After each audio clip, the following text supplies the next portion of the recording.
Então, vamos dar uma olhada, né, nessa organização que a gente fez desse conhecimento que a gente viu até agora.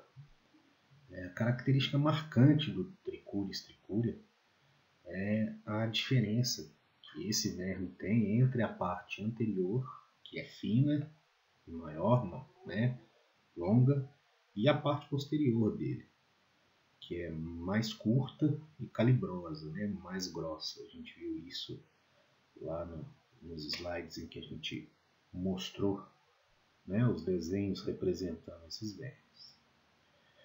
Esse parasita ele vive no intestino grosso do ser humano, né, então esse é o hábitat, é onde a gente encontra esse ser. E a contaminação e o desenvolvimento da trichurose, ou trichurise, que é a doença provocada por esse tipo de verme, é exatamente a falta de recursos de higiene e saneamento. Lembrando que as populações, né, que têm, já não são favorecidas, elas acabam tendo uma maior chance de desenvolvimento desse tipo de doença, né? Falta de saneamento, falta de água tratada, falta de esgoto, falta de recursos de higiene, tanto recursos materiais quanto recursos de questão educacional mesmo. E, né, a gente viu também esse verme, né, existem duas linhas que descrevem o tipo de alimento que eles podem ter.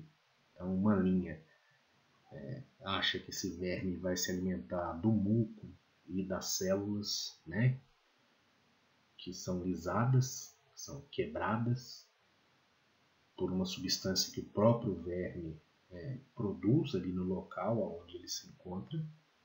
E existe em outra linha, né, que imagina que esses vermes eles são hematófagos, então eles vão se alimentar de sangue, né?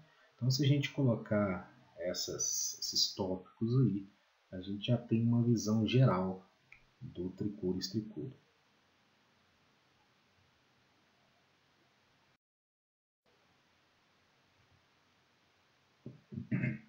Vamos passar agora a analisar o ciclo, correto? Então, aqui a gente tem um indivíduo que está contaminado. Né? Como que esse indivíduo se contamina? Ele vai ter que ingerir esses ovos. Os ovos lá no intestino grosso, no intestino delgado, desculpa, eles vão chocar e liberar as larvas. E aí essas larvas vão migrar para o intestino grosso. No intestino grosso, essas larvas já na fase adulta, né, elas vão copular e vão colocar os ovos. Quando um indivíduo doente, né, sem condições de saneamento, sem condições de higiene, ele defecar no ambiente, os ovos vão ser liberados nas fezes ali.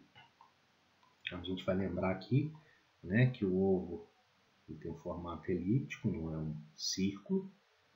Aí tem as duas estruturas aqui parecendo tampão. No solo, esses ovos eles vão ficar ali, né, no solo, enquanto eles não voltarem para dentro do hospedeiro dele. E aí, como eles estão no solo, eles vão poder contaminar alimentos.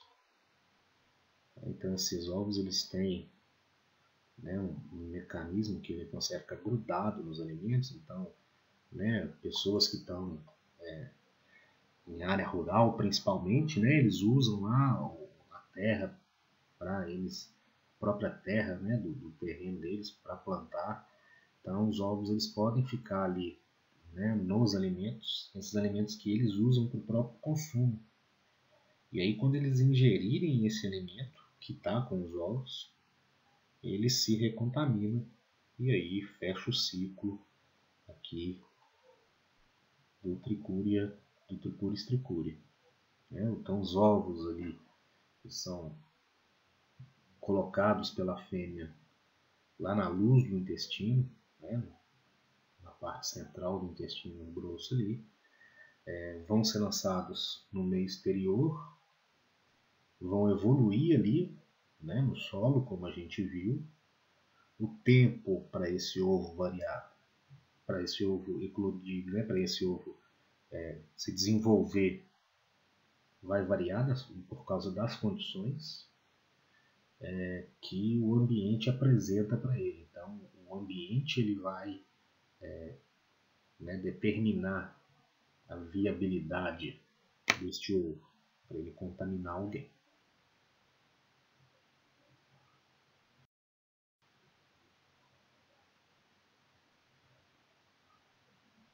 Existe uma estimativa de que as fêmeas do Trichuris trichuri elas podem colocar em média 2.000 ovos, né? Então isso vai variar entre 1.000 e 5.000, em média 2.000 ovos que uma fêmea pode colocar.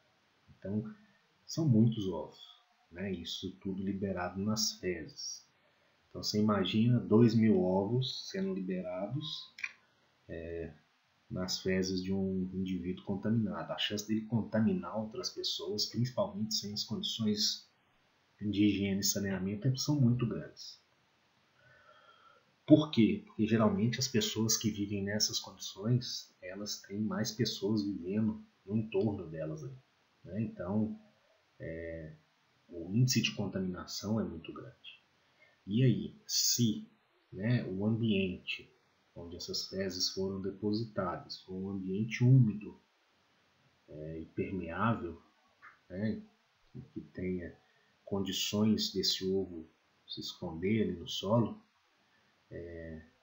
se a pessoa, por exemplo, depositou essas fezes em um lugar que tem sombra, né, que não vai sentir sol diretamente ali para ressecar esse ovo, uma temperatura tropical, que é o caso aqui do nosso país, de 24 a 30 graus, esses ovos eles vão evoluir entre 2 a 3 semanas no máximo. Né? Quando o embrião sai ali, esse embrião ele vai ter uma evolução muito parecida com a lombriga, com áscaras lumbricoides, que a gente já viu anteriormente. Né? Então, a larva ela vai ficar dentro do ovo, e aí, quando a pessoa ingere alimento, principalmente água contaminada, em algumas situações aí já não é tão comum, mas se tiver muito calor, muita poeira, esses ovos eles podem ser carregados também, porque as fezes vão secar ali no ambiente e acaba levando matéria fecal também para a boca das pessoas que vivem naquela região. Então a gente está vendo que as condições ambientais e de higiene são muito importantes nesse caso. Aí quando o verme ele chega no trato digestório,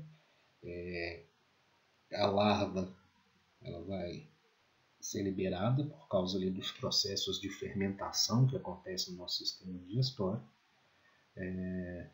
E aí ela vai primeiro ficar nas vilosidades, que são aquelas dobras que tem no intestino. Principalmente na parte do ceco ali, que é a primeira parte do intestino grosso. Ali elas vão ficar alguns dias, depois elas vão voltar para a luz do intestino, para a parte do meio ali, aonde elas vão se fixar em definitivo numa mucosa, na parte mais externa ali do lúmen do intestino. Então aqui a gente consegue ver, através da microscopia, usando um microscópio aqui, os ovos. Lógico que os ovos não são azuis, que provavelmente foi usado um corante, ou na hora que a gente está observando o microscópio, alguns microscópios permitem a gente mudar a cor da luz que a gente está observando, exatamente para facilitar a nossa observação. Então a gente vê aquilo mesmo, o ovo com a parede espessa e os dois tampões aqui, que é característica desse verme. Aqui a fêmea, né? Como é que eu sei que é a fêmea? Aqui, ó, a parte posterior dela é arredondada. E aqui é o macho porque a parte posterior é enrolada. Tá? Característica do Trichuris trichurus. A parte anterior fina e a parte posterior mais grossa. Correto? E aí a pessoa passa a apresentar os sintomas dessa doença, né? Isso a gente vai ver daqui a pouco. Primeiro a gente vai ter que, né, fazer aquelas observações sobre o ciclo. A gente não precisa desenhar o ciclo completo. Eu acho que a gente já está trabalhando nisso há muito tempo. Acho que a gente agora já é capaz de analisar um ciclo de qualquer tipo de parasito, né? Então, pelo ciclo que a gente viu até agora, o ciclo de vida, o ciclo biológico do Trichuris trichurus é monoxênico ou heteroxênico? Como é que é a transmissão desses parasitos de um indivíduo para o outro? E já que a gente sabe como que é a transmissão, quais medidas a gente pode tomar para profilaxia, né, para evitar essa doença nas pessoas, nas comunidades aí. Então, por favor, de novo, em forma de tópico mesmo, você pode colocar em cima um título, subtítulo, ciclo e colocar essas respostas aí, que depois, daqui a pouco a gente continua.